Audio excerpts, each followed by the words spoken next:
Thank you, everybody. Thank you for coming out. Is this a huge event or what? Yeah. Where do you want me to be? Over here. This must be California's third biggest zip code. Anyway, I have to say, I didn't know anything about vegetarian diets, vegan diets, plant-based diets at all. I grew up in Fargo, North Dakota. Anybody been there? Yeah. Seen the movie? Yeah. So my mom in that movie.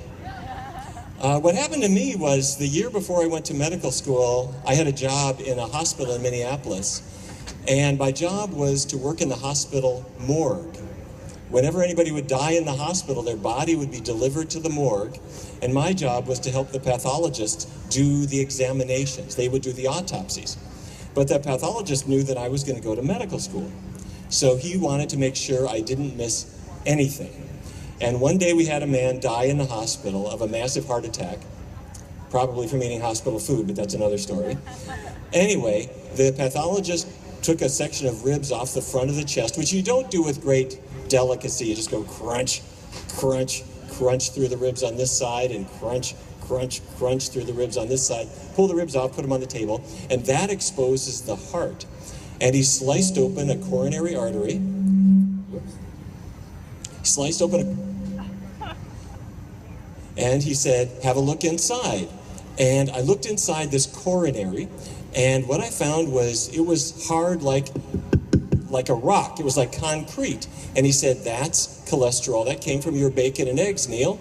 And this is your pork chops. And what we found was these artery narrowings that were like hard as rocks in the arteries to the heart, the arteries to the brain, the arteries to the legs, the arteries to the kidneys, all over the place. And this is atherosclerosis. And he finished up his exam, he wrote down all these things, and he walked out of the room. And that left me with the body. So I had to clean up, and I put the ribs back in the chest and sewed up the skin and cleaned everything up. And then I went up to the cafeteria, and they were serving ribs for lunch. And I have to say, I didn't become a vegetarian on the spot, but I knew I wasn't going to eat that. It looked like a body, it smelled like a body, and I realized it is a body. And as time went on, I started to learn about the health issues. I learned about the animal part of this. I learned about the environmental parts. And pretty soon it makes sense to do nothing other than just get all the animals off your plates and start following a healthier routine. But not everybody has got this message. In 2015, the World Health Organization said, it's true. In the same way that we have tracked down what causes lung cancer, and that's tobacco, and tobacco is clearly a carcinogen, we have tracked down the causes of cancer in your digestive tract. I'm talking about colorectal cancer. And they said, it's bacon, sausage, hot dogs, ham, pepperoni, all the processed meats are clear-cut carcinogens with the same level of evidence that we have for tobacco. So why is it that we feed them to kids? You can go into any school in the United States and you'll see the breakfast lays out sausage and bacon, and the lunch is hot dogs, and the pizza has pepperoni on it, and so forth. And it's not a joke. 150,000 people in the United States get colon cancer every single year. 50,000 of them die of it. So we have written politely to a lot of the schools and hospitals and other areas and said, why don't you get this stuff off the menu? And we tend not to hear back from them. They're money makers. People like them. They're familiar foods in the same way as tobacco was familiar a generation ago. Well, last week, as you may know, we filed suit in court against the Board of Education for the state of California to say, get this stuff off the menu once and for all.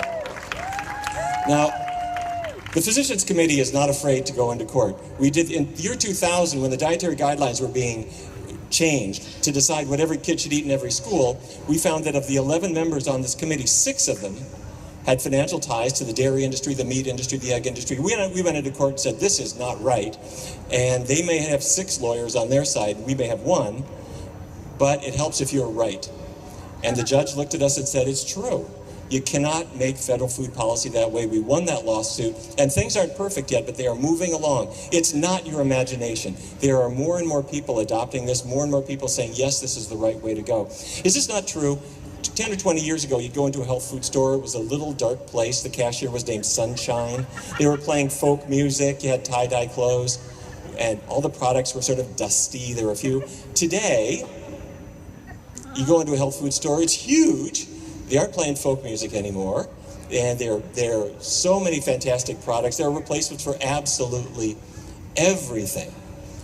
And I think our big issue right now, at least the one I see, when people come into our research center and they go vegan, they change their diets, they're doing great. So many of them say to me, have you heard them say this? They'll say, I feel so good. I've never felt better in my life. I'm losing weight. My diabetes is better. And I got more energy, except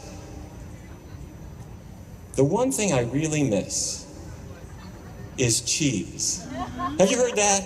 I can be vegan, except for cheese. What is this yellow asphalt we are smearing all over our pizza? Anyway, I am going to talk about exactly that. After I heard this about the 1,000th time, I decided to write a book called The Cheese Trap.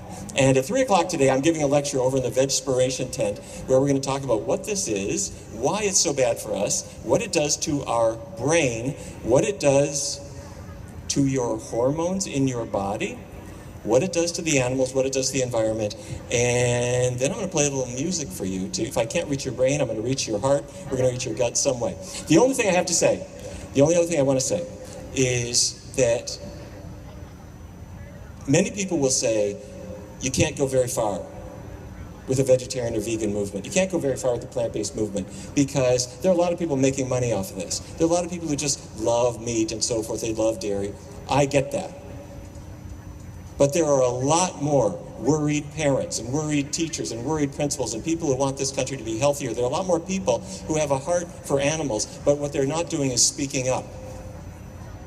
So that's my message, is we got to get educated, but then we got to get activated. We got to make noise, as much noise as possible. Because if we call our members of Congress, if we call our local schools, if we write a letter to the editor, if we even just share things around with our families and friends, and the way social networking allows us to do this in ways we never could have done before, I guarantee you, this movement is going to grow and grow and grow and grow. And in the same way, as a generation ago, when they finally banned smoking, there are now people shivering outside in February in Washington, D.C., finishing their cigarette before they're allowed in their non-smoking building. Not too many years from now, what you'll see is somebody shivering outside on a February morning taking the last bite of his chicken nugget before he is allowed into his vegan building, and that's the world we want to build. Thanks very much. Thank you.